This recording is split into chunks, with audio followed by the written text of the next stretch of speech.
Hello friends, welcome to Makant classes. Friends, set की series को आगे कंटिन्यू करते हैं। सेट की इससे पहले हम कुछ क्लास कर चुके हैं जिसमें हम सेट का बेसिक कंसेप्ट देख चुके हैं, रिप्रेजेंटेशन ऑफ सेट देख चुके हैं। उसके आधार पर हम कुछ एग्जांपल्स कर चुके थे। तो आज की क्लास में हम पढ़ने वाले हैं टाइप्स ऑफ सेट। अब टाइप्स ऑफ सेट में हम क्या पढ़ेंगे कि सेट कौन कौन से टाइप के होते हैं वो हम इसमें पढ़ने वाले हैं। टाइप्स ऑफ सेट यानी समुच्चय के प्रकार। समुच्चय के प्रकार। अब देखो, टाइप्स ऑफ सेट बताने से पहले मैं आपको कुछ चीजें और बताना चाहता हूं। देखो, सबसे पहले एक तो मैं बात करने वाला हूं किसकी, cardinality of set. Cardinality of set. अब कार्डिनलिटी ऑफ सेट क्या होती है समझो। कार्डिनलिटी ऑफ सेट का मतलब होता है कि कोई भी समुच्चय है, उस समुच्चय में नंबर ऑफ एलिमेंट कितने हैं, यानी अवयवों की संख्या कितनी है, वही उसकी कार्डिनलिटी कहलाती है। ठीक। कार्डिनलिटी ऑफ सेट का मतलब क्या हुआ कि अगर कोई समुच्चय है, जैसे मान लो मैंने लिखा A equals to A B C D E and F, ये मैंने एक सेट लिखा। तो अब अगर मैं बोलूं कि कार्डिनलिटी कितनी होगी इसकी, तो आप देख पा रहे हो कि इसमें टोटल 6 एलिमेंट है। इसका मतलब क्या हुआ कि इसकी कार्डिनलिटी कितनी हो गई, 6 हो गई। ठीक है। कार्डिनलिटी का मतलब होता है किसी भी अवयव में किसी भी समुच्चय में अवयवों की संख्या। सीधा सा तरीका है। कार्डिनलिटी मतलब किसी भी समुच्चय में अवयवों की संख्या, यानी number of element in any set. Clear? Okay. तो ये होती है कार्डिनलिटी ऑफ सेट। अब इसे हम रिप्रेजेंट कैसे करते हैं, इसे रिप्रेजेंट करते हैं एन ऑफ ए से। ठीक है। एन ऑफ ए का मतलब क्या होता है, number of element in set ए। इसे ही हम क्या बोल देते हैं, कार्डिनलिटी बोल देते हैं। क्लियर है? तो बस कार्डिनलिटी को मुझे बताना था। उसके बाद में अब हम बात करने वाले हैं टाइप ऑफ सेट की, क्योंकि कार्डिनलिटी के बेसिस पर भी कुछ टाइप ऑफ सेट होते हैं, तो इसलिए मैंने पहले आपको कार्डिनलिटी बता दी कि क्या होती है। ठीक है। ओके। अब देखो, जैसे अगर मैं टाइप ऑफ सेट की बात करूं तो देखो हम इसमें कौन कौन से सेट हैं जो पढ़ने वाले हैं।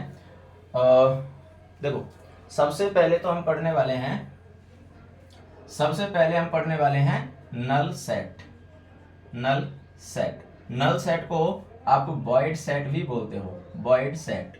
आप इसको एम्प्टी सेट भी बोलते हो, एम्प्टी सेट। ठीक है। और इसे ही आप हिंदी में बोल देते हो रिक्त समुच्चय। अब देखो, टाइप ऑफ सेट जब हम पढ़ने वाले हैं ना, तो इनके नाम से ही स्पष्ट हो जाएगा कुछ सेट में तो कि इनका मतलब क्या है। ठीक है। नाम से ये स्पष्ट हो जाएगा। हम हालांकि इनको जब डीपली पढ़ेंगे तब बात करेंगे इनके बारे में, लेकिन अब देखो, जैसे रिक्त समुच्चय की बात कर रहा हूँ। रिक्त का मतलब क्या होता है, खाली। जो समुच्चय खाली है, अब खाली है इसका मतलब उसमें कोई एलिमेंट नहीं है, तो जिसमें नंबर ऑफ एलिमेंट 0, वो क्या हो गया, रिक्त समुच्चय हो गया। तो कहने का मतलब है कि कुछ टाइप ऑफ सेट ऐसे हैं जो नाम से ही पता चल जाएगा कि ये क्या बोलना चाह रहा है, मतलब इस सेट में स्पेशल चीज क्या होगी। ठीक है।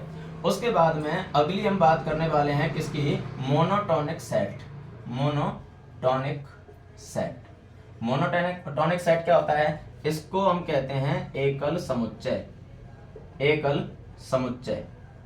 अब एकल समुच्चय, उसके बाद में एकल समुच्चय, देखो नाम से स्पष्ट है, एकल। एकल मतलब एक, जिसमें सिंगल एलिमेंट हो, उसे हम क्या कहेंगे, मोनोटोनिक कहेंगे। आपको पता है मोनो का मतलब क्या होता है, मोनो का मतलब एक होता है।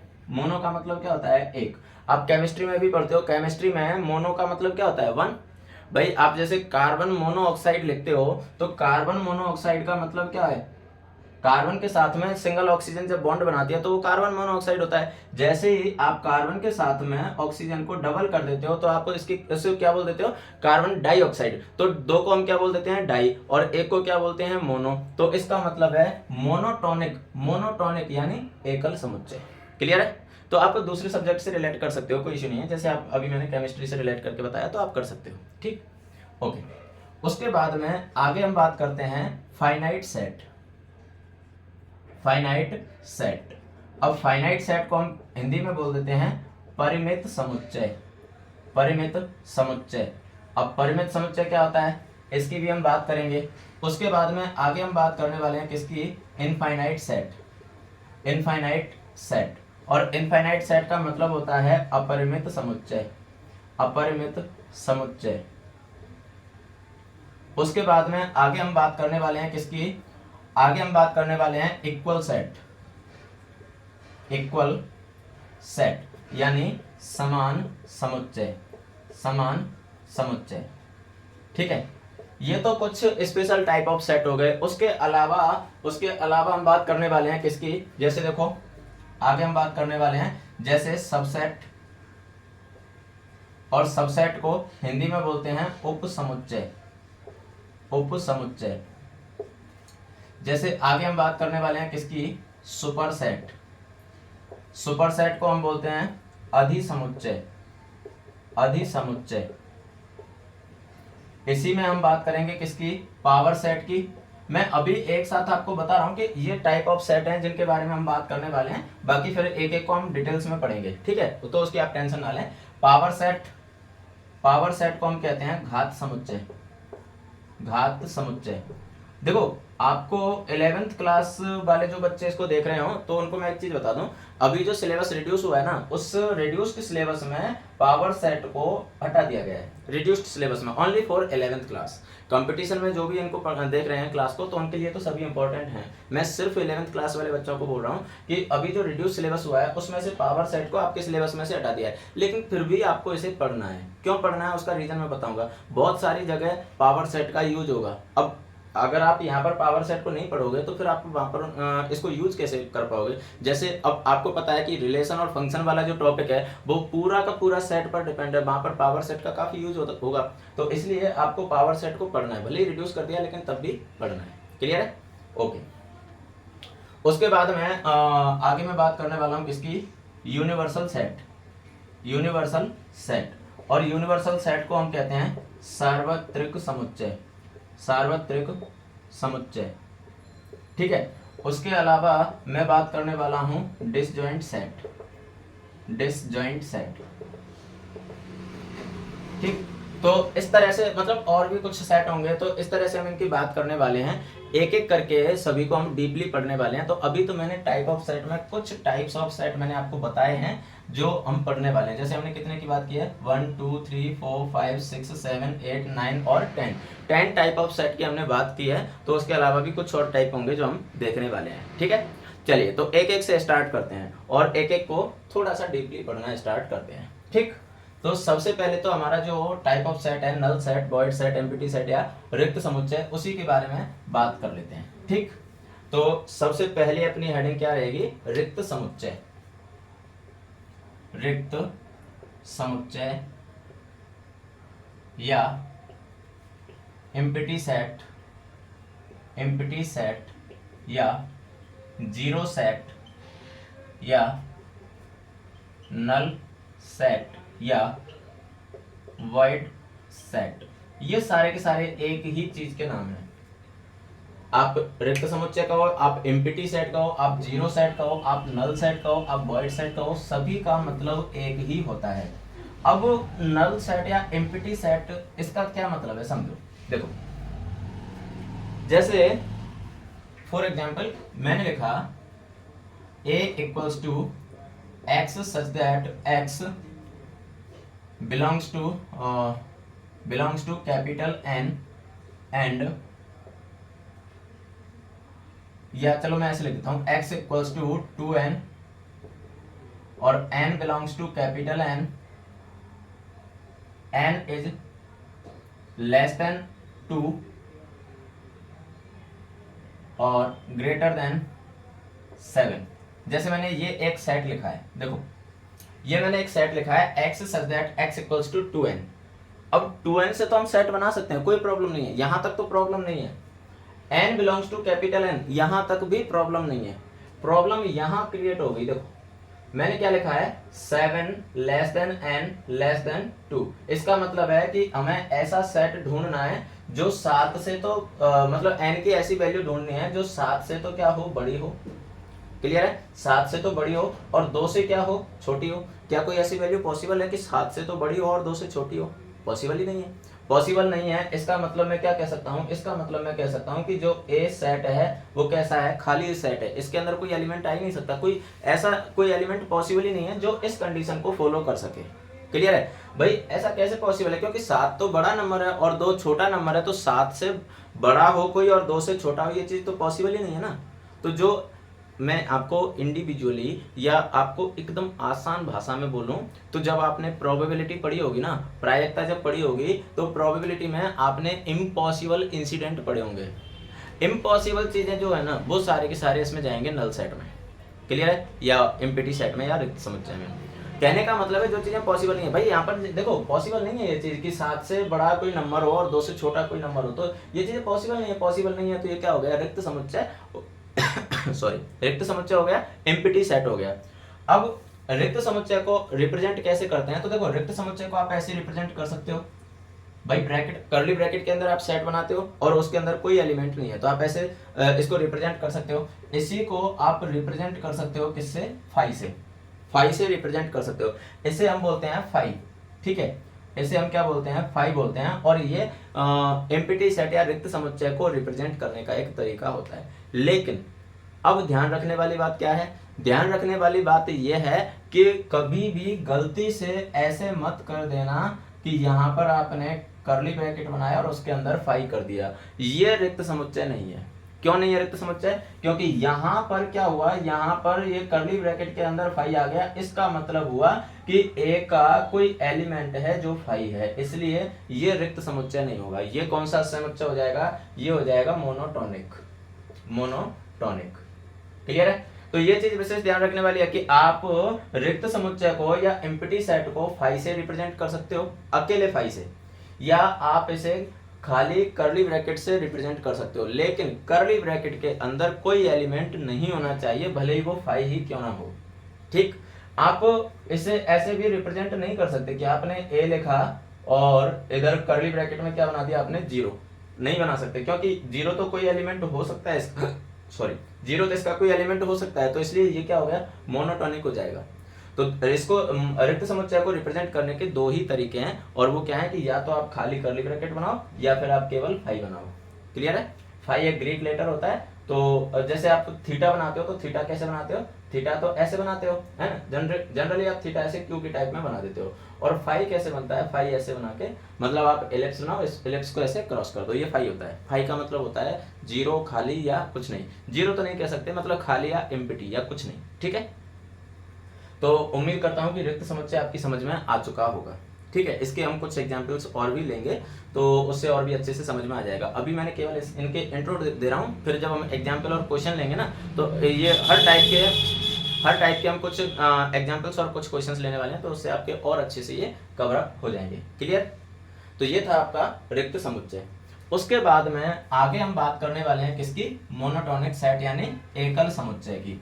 अब देखो एकल समुच्चय क्या होता है, देखो एकल समुच्चय का मतलब होता है, एकल नाम से स्पष्ट है, एकल यानी एक, तो जिसमें एक अवयव होगा वो कौन सा समुच्चय हो जाएगा, एकल समुच्चय हो जाएगा, ठीक है। तो अगला अपना टाइप रहेगा, यानी सेकंड टाइप कौन सा रहेगा, सेकंड टाइप रहेगा एकल समुच्चय, एकल समुच्चय। अब एकल समुच्चय को हम क्या कह सकते हैं, मोनोटोनिक सेट, मोनोटोनिक सेट। अब जैसे मैं अभी जब इनके टाइप्स बता रहा था तो उस टाइम पर मैंने आपको बताया था कि इसे आप केमिस्ट्री से रिलेट कर सकते हो। तो केमिस्ट्री में मोनो का मतलब क्या होता है, केमिस्ट्री में मोनो का मतलब क्या होता है, एक होता है, ठीक है। तो मोनो का मतलब एक होता है, तो ऑब्वियस सी बात है यहाँ पर मोनो जो टर्म है इससे आप समझ सकते हो, और हिंदी में आप एकल जो टर्म है, एकल टर्म किससे बनी है, एक से। तो इसका मतलब सीधा सा है कि ऐसा सेट जिसमें केवल एक एलिमेंट हो वो क्या कहलाएगा, मोनोटोनिक या एकल समुच्चय कहलाएगा, ठीक है। Set having only one element is called monotonic set, clear है, ठीक है। तो जिसमें केवल एक एलिमेंट हो, जैसे मैंने लिखा a इक्वल्स टू 5, ठीक है, जैसे मैंने लिखा b इक्वल्स टू g, ठीक है, जैसे मैंने लिखा और t इक्वल्स टू रोहन, ठीक है। तो कहने का मतलब है आप कोई भी सेट, ऐसा सेट जिसमें केवल एक एलिमेंट हो वो आप लिख सकते हो। जैसे एक और एग्जांपल लेता हूं, जैसे मैंने लिखा p equals to x such that x मंगलवार एवं गुरुवार के मध्य आने वाला दिन।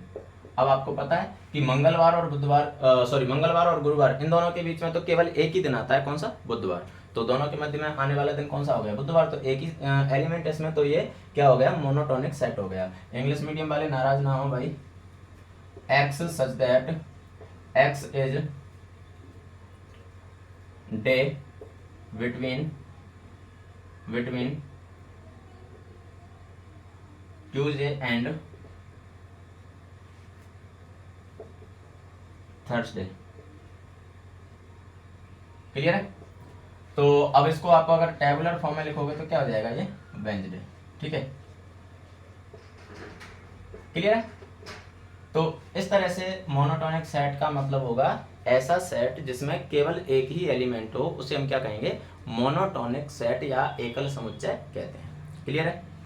तो जैसे अब आप एक चीज समझो, जैसे मैंने अभी थोड़ी देर पहले बताया था, जैसे मान लो मैंने लिखा a इक्वल्स टू 5, ये मोनोटोनिक है।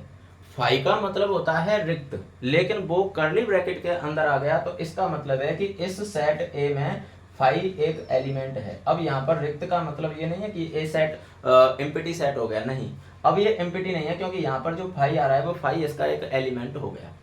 क्लियर है।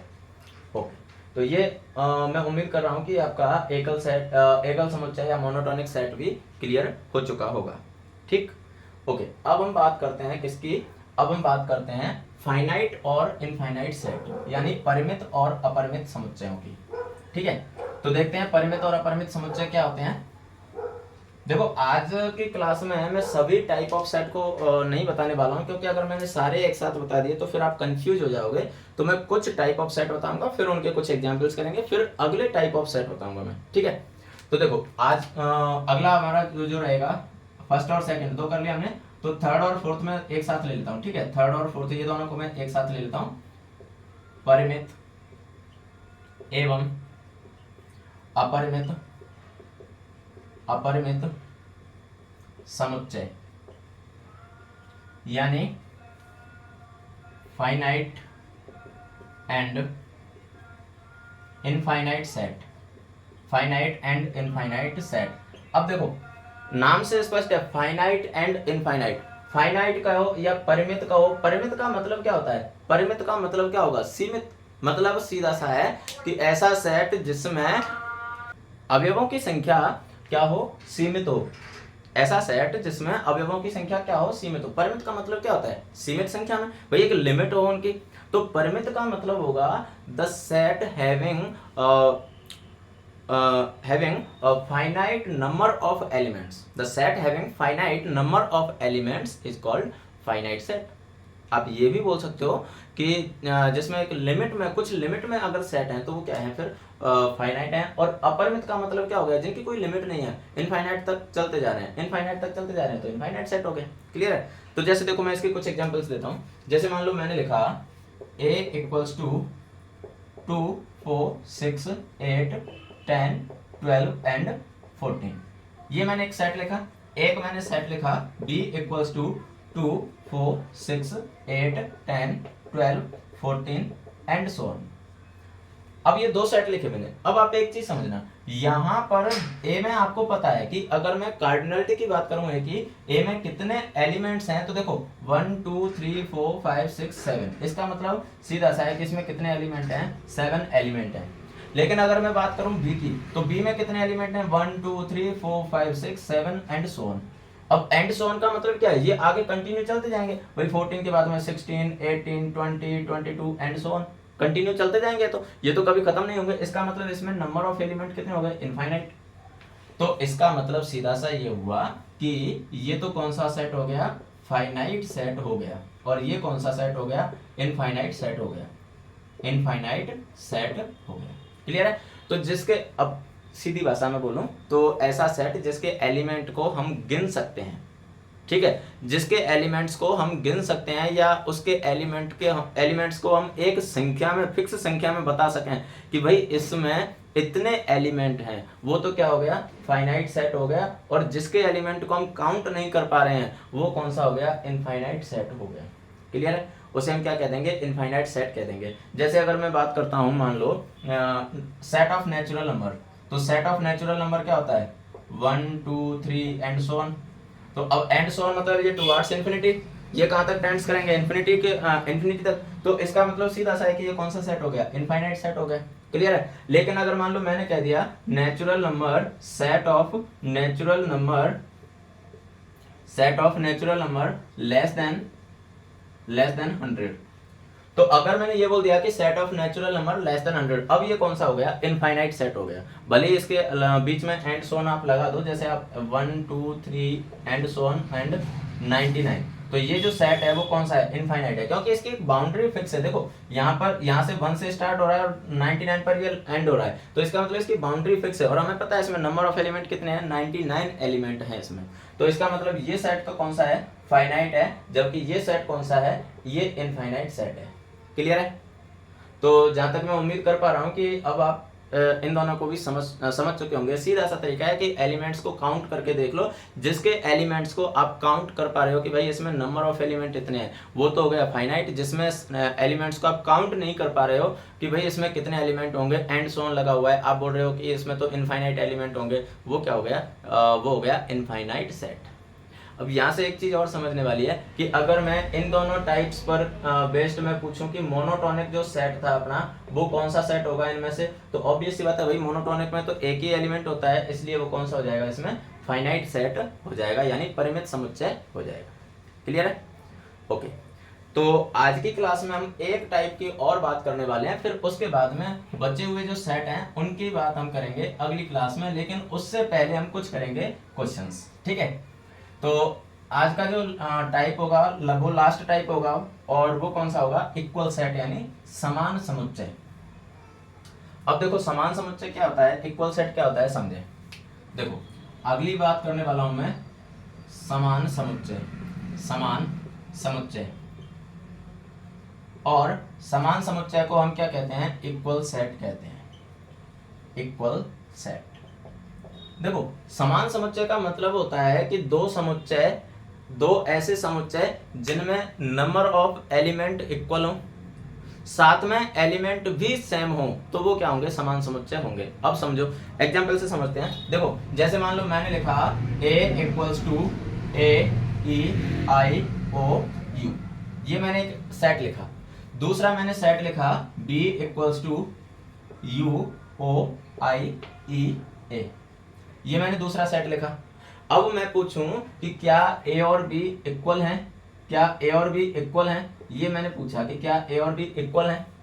अब आप कैसे चेक करोगे कि a और b इक्वल है या नहीं है, तो उसके लिए देखो मैं दो तरीके बता रहा हूँ। एक तो आप ये चेक कर लो कि a में कितने एलिमेंट हैं वो काउंट करो, और b में कितने एलिमेंट हैं वो काउंट करो। अगर दोनों में एलिमेंट इक्वल हैं तो मतलब जैसे मान लो इसमें 5 एलिमेंट है, इसमें भी 5 एलिमेंट है। उसके बाद में चेक करो कि जो एलिमेंट है वो दोनों मतलब दोनों सेट में सेम एलिमेंट है या कोई डिफरेंट है।